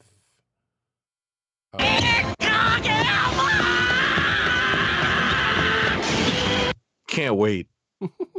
So it says here that it's going to be is it going to be a 2-part movie, or we know that this is going to be a two-parter. Yeah. And the first part is called The Battle of the Garbage Dump. It's set to premiere in Japan on February 16th, 2024. The first trailer was revealed September 24th at Haikyuu Fest. I think we probably talked about that. I'm pretty certain we did. There's a little trailer that's attached to this and a visual attached to, which I'm sure Agent 70 has probably seen already. And we will have more news on December 16th. I'm sure we will talk about. Right. So if you scroll down, it says Toho Animation returns to produce the 2 Haikyuu final anime films. Right. In addition to some other stuff that we may or may not know some things about, but I can't read what some of that is. Nevertheless, I see Chainsaw Man. Regardless, we'll get to some of that because I'm pretty sure we'll be talking about it one way or another. Oh, Demon Slayer. I do see that. Yeah, there it is. And of course, Bleach 1000-Year Blood War. Let's see. Come on. Click. There we go. Mobile Suit Gundam Iron Blooded Orphans Uder, I'm not sure how to pronounce that. Hunt gets standalone anime release.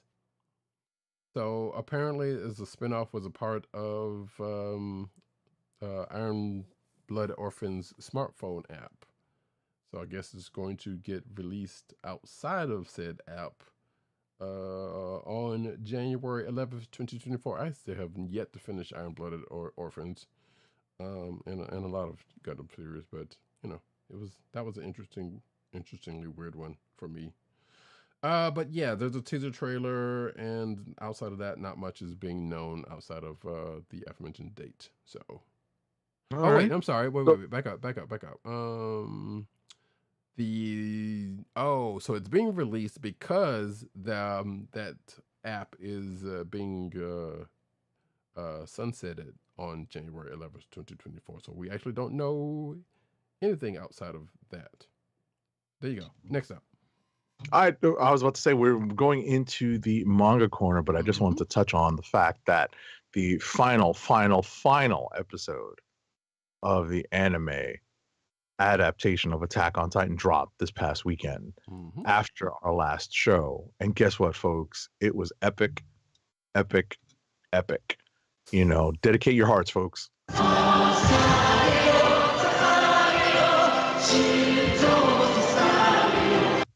It ended the only way it could. My understanding is that it portrayed a fuller ending, but it's the same ending that's in the manga. So I'm working on reading the manga now. I've already started. But my understanding is that it is a fuller ending. There's much more to it in the anime. I saw an article around probably before the episode dropped about the was it the mangaka or was it the showrunner? I can't remember which one was apologizing for the episode, and the reason why I didn't put it in was because of the source of the article, and like I said, did not know actual reactions then. So I was like, what was he saying? I don't know. I didn't actually read the I still have the article. I'll have to look it back up. But the title was saying like so apologizes for the last episode. Making everybody cry.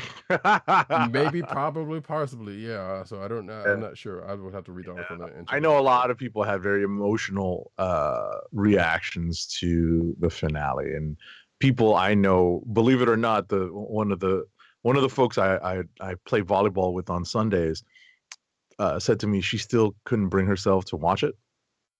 I know a those week feels. later. Yeah. So Yeah, I know those feels like, oh man, I love the show. I don't want to see it at the end, so therefore, Yeah. nope. That is an admission. I'm Yeah. sending something to Agent 70 that has nothing to do with anything, but he might have already seen this, but I got a kick out of it when I saw it. all right. Next up, that we're gonna transition over to the manga corner. Mhm.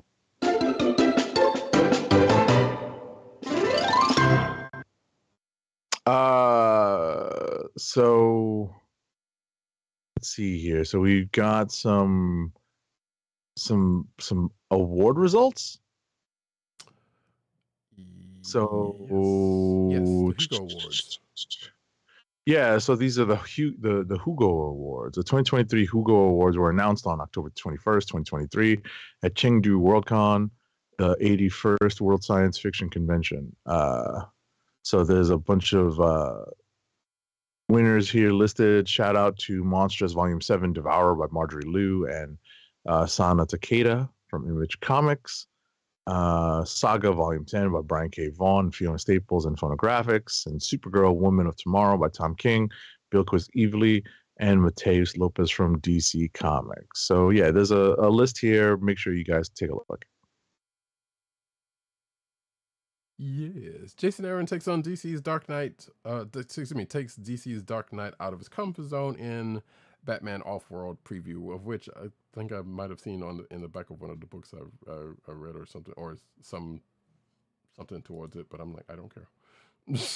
So Jason Aaron, Doug Mankey is the creative team on this said series, which actually probably sounds interesting, I guess. So apparently it's Batman in space. But it says here, yeah, the story takes place earlier in Batman's career. Even though he's already starting to establish himself in Gotham, his reputation doesn't yet extend past Earth. That's something Batman will face head on, and it takes Bruce outside of his comfort zone, as keeps saying. And then there's a quote from Jason Aaron about this, so which you can read in the article yourself. So yeah, next up.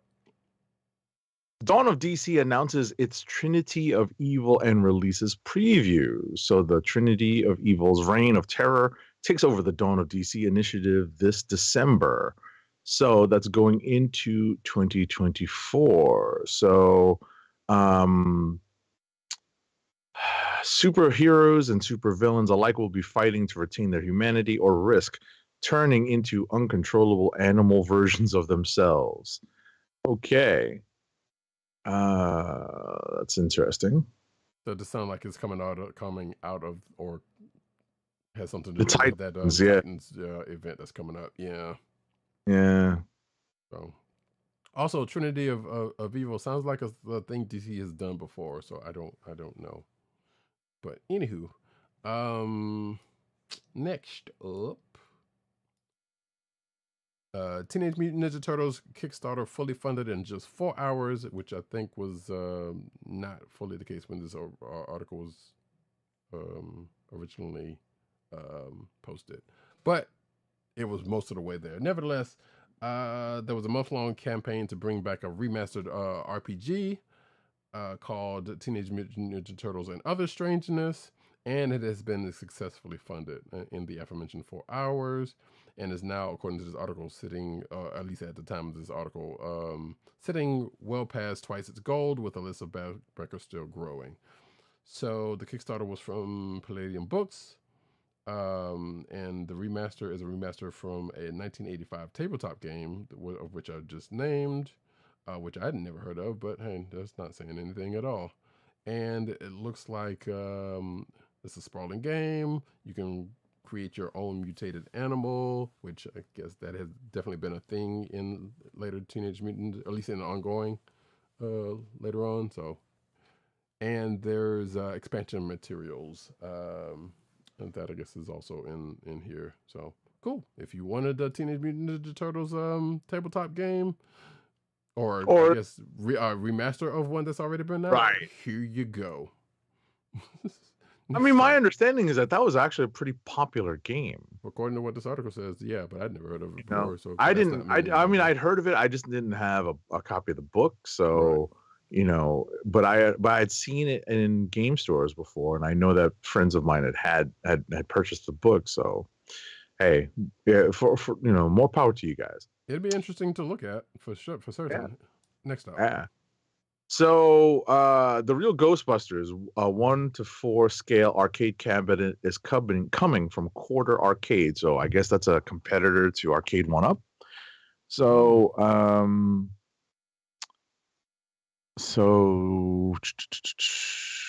yeah, this is not going to be released until 2024, 2025. Right, and this is the old 1987 Data East version of the old Data East arcade game. Excuse me, the real Ghostbusters, which I vaguely remember playing at some point. I think I played this. Mm-hmm. So, not the Commodore 64 where it goes Ghostbusters, although that would be pretty funny. But yeah, that's the thing. Also, I guess I didn't put this in, but I saw something funny on this. I guess the same site. Apparently, there's some Ghostbusters energy drink that some companies are going to be putting out. And my first thought was, wait, Ecto Cooler? No, it's an energy drink. No, I was about to say I was walking past either a GNC or vitamin shop today, and I saw an advertisement in the window. Oh, so you saw it. Something Ghostbusters themed. I don't know if it was a protein drink or something. Right. So I definitely saw it. I walked. I was, I didn't stop to look at it, but I saw that it was Ghostbusters themed, and I was surprised. Right. Yeah. If I had the article, I might still have it. I might put it back in the article, but I thought that was pretty freaking funny when I saw it. I'm like, okay, sure, that's the place to go for it. Anyway, Disney selling a life-size Wicked E-Wall plush for the 40th anniversary of Return of the Jedi, and I saw this and I'm like, this thing looks. One, it looks good for what it's supposed to be, but also it's kind of scary at the same time. I'm like, okay, sure. Now, granted, that's it. It says life size, which Ewoks were only like 4 foot tall or something like that. So as you can see, the scale of the model and the doll in the picture that I'm showing in the video version, somebody wants it, and they shall have it. It is $500. Damn. Yeah, so hey, good luck for those because I know there are some Star Wars fans who would plunk down that kind of money. Can't say that I am one of those folks, but I do love me some Star Wars. So yeah, next up. Alrighty, so Roxley Games has officially launched their highly anticipated Dice Throne Kickstarter campaign. In just a short period of time, it has already surpassed the $1 million mark in funding, thanks to the support of over 4,000 backers. This Kickstarter is specifically for the Dice Throne X-Men and Dice Throne Marvel Adventure boxes, which features 8 new characters and an exciting new co-op gameplay experience. Okay. Sure. I don't think I've ever played one of these types of games. So I hear they're kind of popular. Yeah, it looks like there's figures also. Right. Which maybe stoking Agent 70, I don't know. Nah. Oh yeah, I know I forgot something. Canceled PS2 Daredevil the game is now playable 20 years later. I actually got my hands on a copy of this, so I want to check this out. But yeah, there was the game preservation group Hidden Paddlers managed to release a playable version of the game, which is called Daredevil the Man Without Fear, on October 31st via somebody, one of their peoples. It's a late prototype with a fair amount of bugs, including possible crashes after the first chapter and getting stuck behind walls. So, it wasn't going to see market. But then again, sometimes stuff like that gets to market, sadly, which, that's another podcast. I'm not the biggest Daredevil fan, and there is there is a Daredevil game that actually wasn't put out there and wasn't very good as itself, but I'm sure we will be. There is a venue to revisit games like this popping off in the future, let's just say. Which I did revisit a couple of potential candidates that, that's going to be a slog. Anyway, next up. So Sony has revealed what could be its final PS5 2020 model bundle as part of its early Black Friday sale across most online retailers. You can currently purchase the new Spider-Man 2 console bundle for $499, a noteworthy discount considering Spider-Man 2 launched only last month and typically still costs $70 MSRP. So the Slim Spidey bundle now in stock in Amazon and Best Buy. You can also get Call of Duty Modern Warfare 3 Slim bundle to consider for $499.99 as well. So it's $100 less for the Slim. Oh no, I'm sorry. It's the same for the. I guess it's the same for the Slim and the old school console. Yeah. Well. Yes. Well, it's the so 2020 bundle. Yeah. Right. So yeah, there's basically the same, which is weird because there's the Slim model. The Slim model is the same price with a bigger hard drive in it, a bigger SSD in it, and then there's the regular one, with drive, that has the regular sized SSD in it for the same price. I'm not sure why you would get, unless you just don't want to, well, no, because that one has a drive also. But yeah, so I don't know why you would get the old one when the Slim is out there with the thing, and a bigger hard drive. Go figure.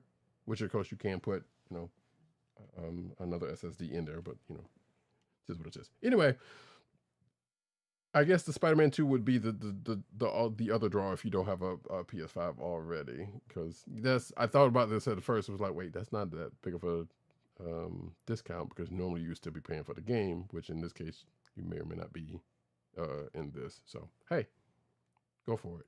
Next up though, come on, there's a new season of Marvel Snap, and of course in time with the movie that just came out, The Marvels.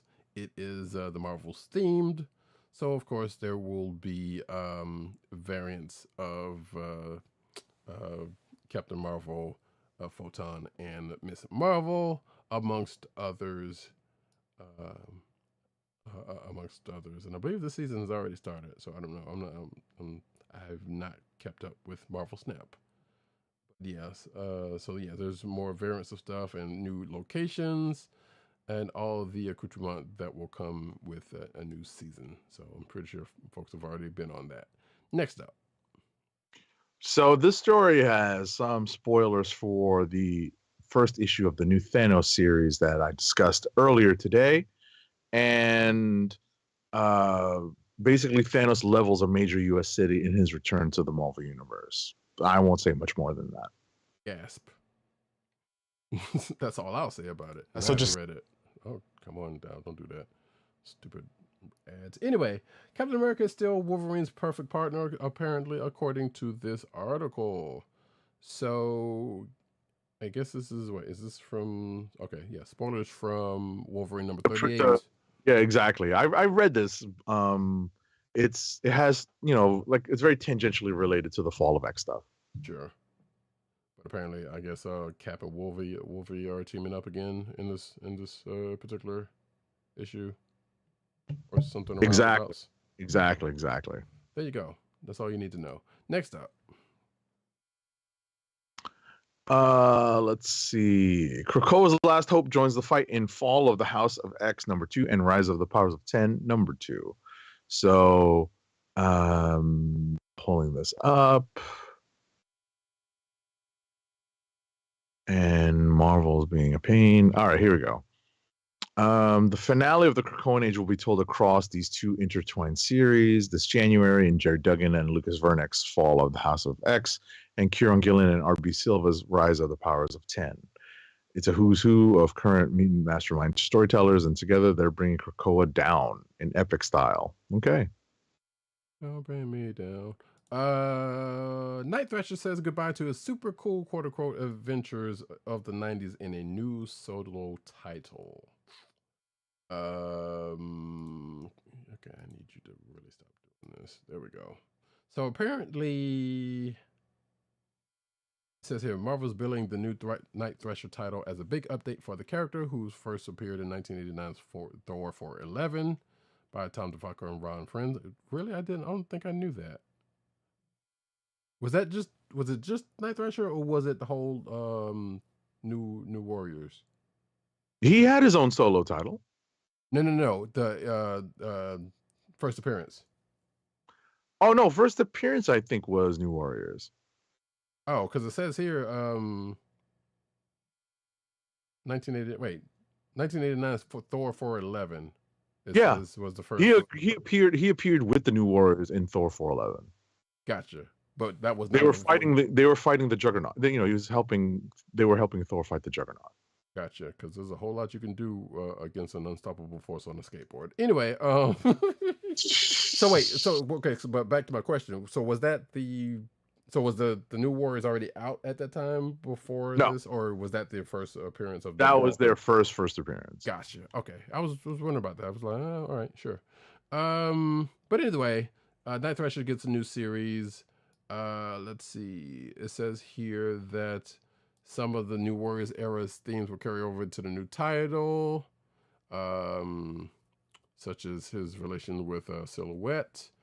He'll have an all-new arch enemy named, the OG.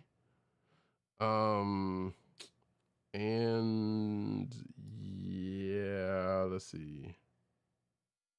Oh, it says here, and I guess this article is making note to let folks know that this is the original Night Thrasher, who died in Civil War, which I don't remember that either. But I do remember there was another one that took his place. Yeah, I don't remember that. Brother? Or something? I don't remember. Comics, folks. He was later revived in the 2016 Contest of Champions, which I think I vaguely remember.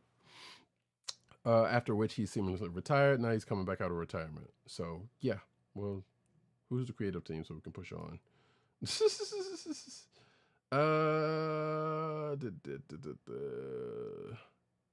Night Thrasher's signature skateboard, which gives his name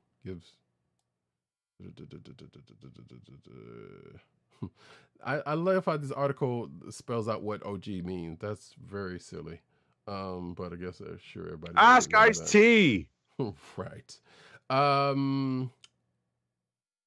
That's the cover art. Either way, there's a creative team, and I'm not sure. I don't see it on here, or else I'm passing it up. But yeah, that's is next month. And guess which month it's coming out with? You'll never guess.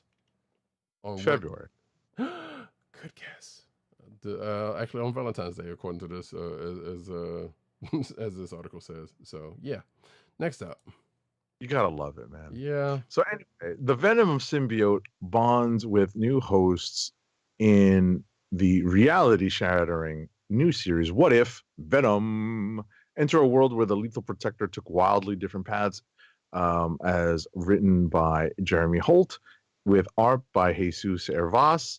This new 5-issue limited series will put a bold twist on the Venom symbiote's origin, as it's rejected from Eddie Brock and tossed around on a twisted trip through the Marvel Universe. Okay. Yeah, outside of a potential curiosity of one of them, I don't care none of this.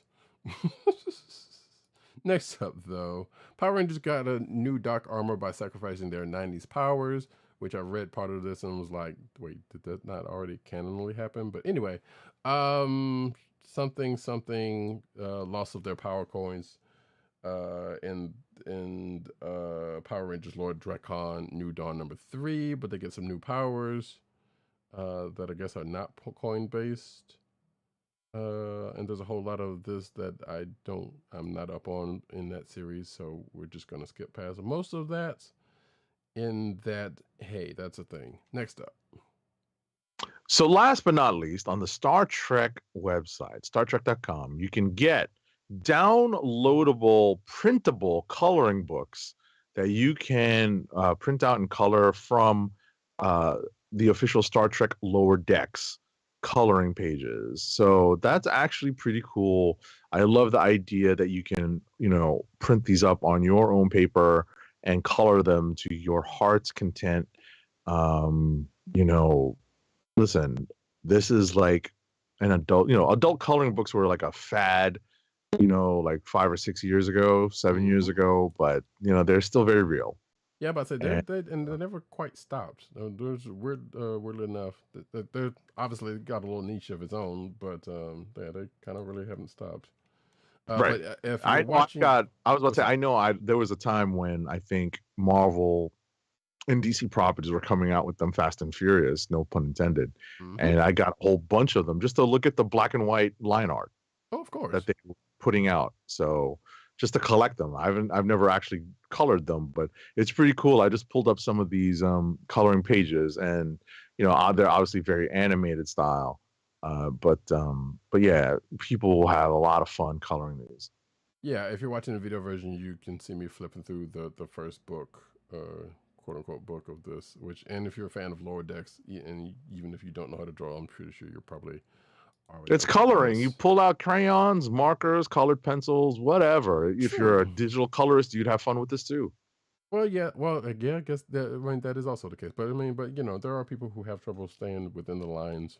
So that's all I'm saying. But yeah, fun for all ages. That's all. That is the crux of it. And with that, folks, we have come to the end of the news. Can we get one more ad read? I just wanted to do a super quick toy corner. Right. So this past week, I actually got in a pretty cool piece.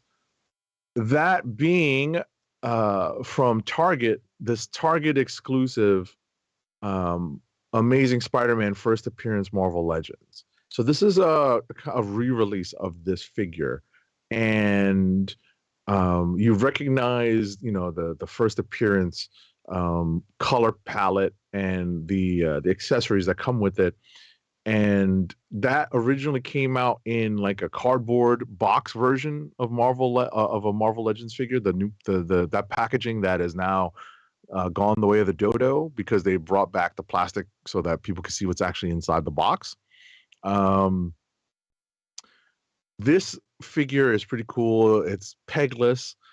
I want to say that the one differentiating aspect of this figure is that the spider I haven't opened it yet. The spider that's on his back in the original costume, in his original appearance, was colored a light blue, and that's what it is colored on this figure. Apparently, the first version of this figure that came out had the spider on his back red, the way it was in later appearances of Spidey, but not the way it was in the first appearance.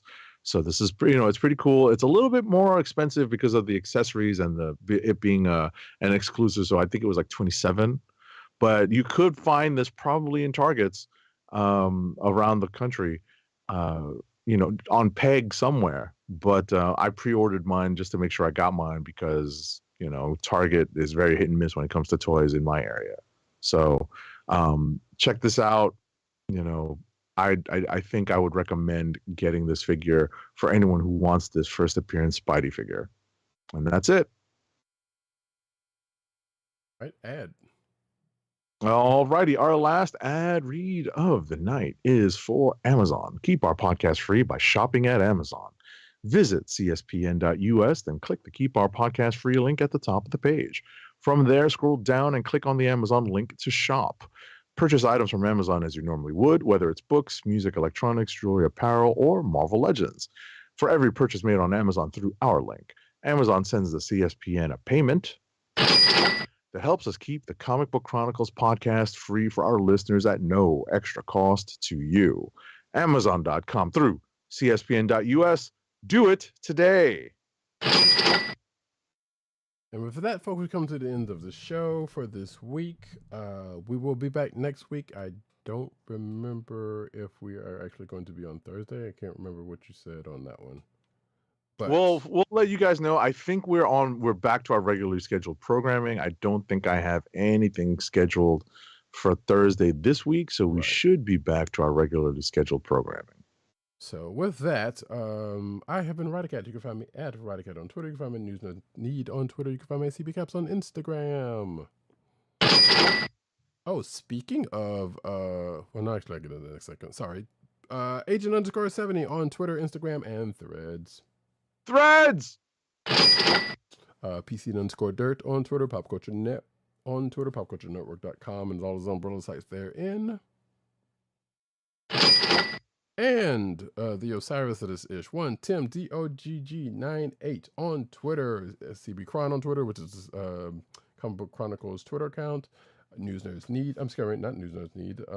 Maybe one day, but he's too big for that. The Kliq Nation on Twitter, thekliqnation.com, but also, and I can safely say this for a fact, he is still over at comicbook.com, where he's over there writing his face off. Writing his face off! Because I think one of the articles that was his that I pulled, so yeah, man's back in action. You can find this here podcast on the Coastal Podcast Network. That's cspn.us. Do it today. You can also find this on your podcast approval place of choice, whether it be Google Play, Apple iTunes, aka Apple Podcasts, Spotify, or the Coastal Podcast Network SoundCloud page.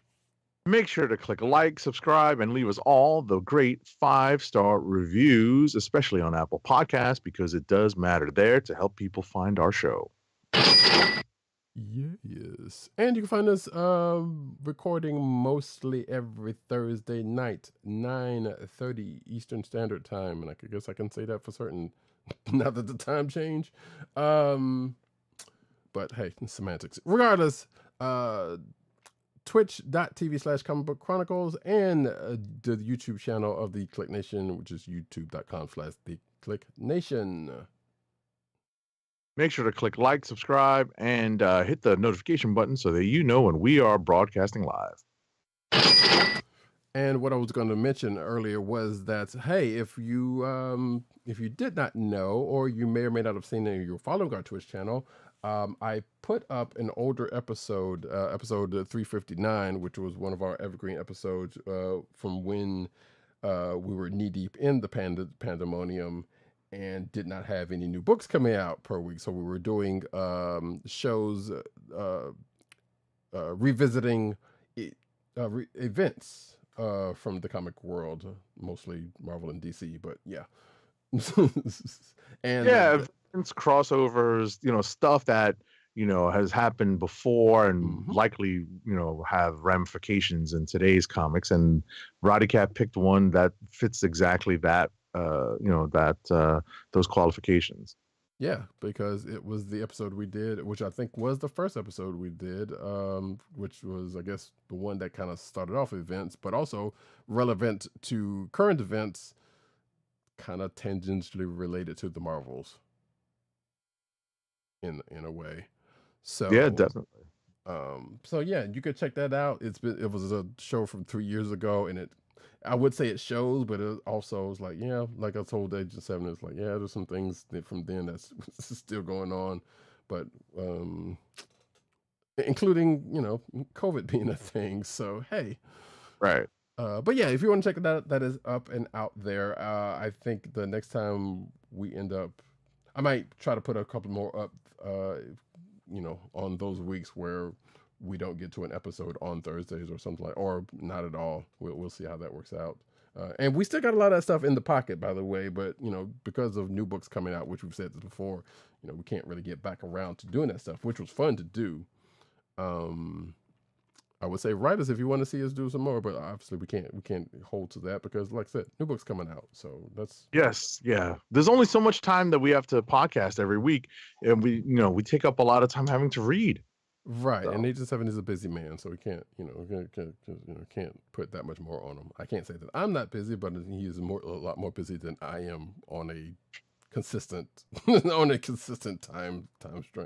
timeline. Yeah. So that being said, hey, check that out, and a lot of the stuff is still on YouTube. So I mean, a lot of those are definitely on YouTube. So I didn't put them back on there, although we'll need to do some editing on whatever chapters they put on them, but nevertheless they're back there. But that one's on Twitch now if you so choose to do that. Check it out. It was interesting to revisit while I was still playing. So Anyway, with that, folks, there's nothing else to say, but this has been the Comic Book Chronicles.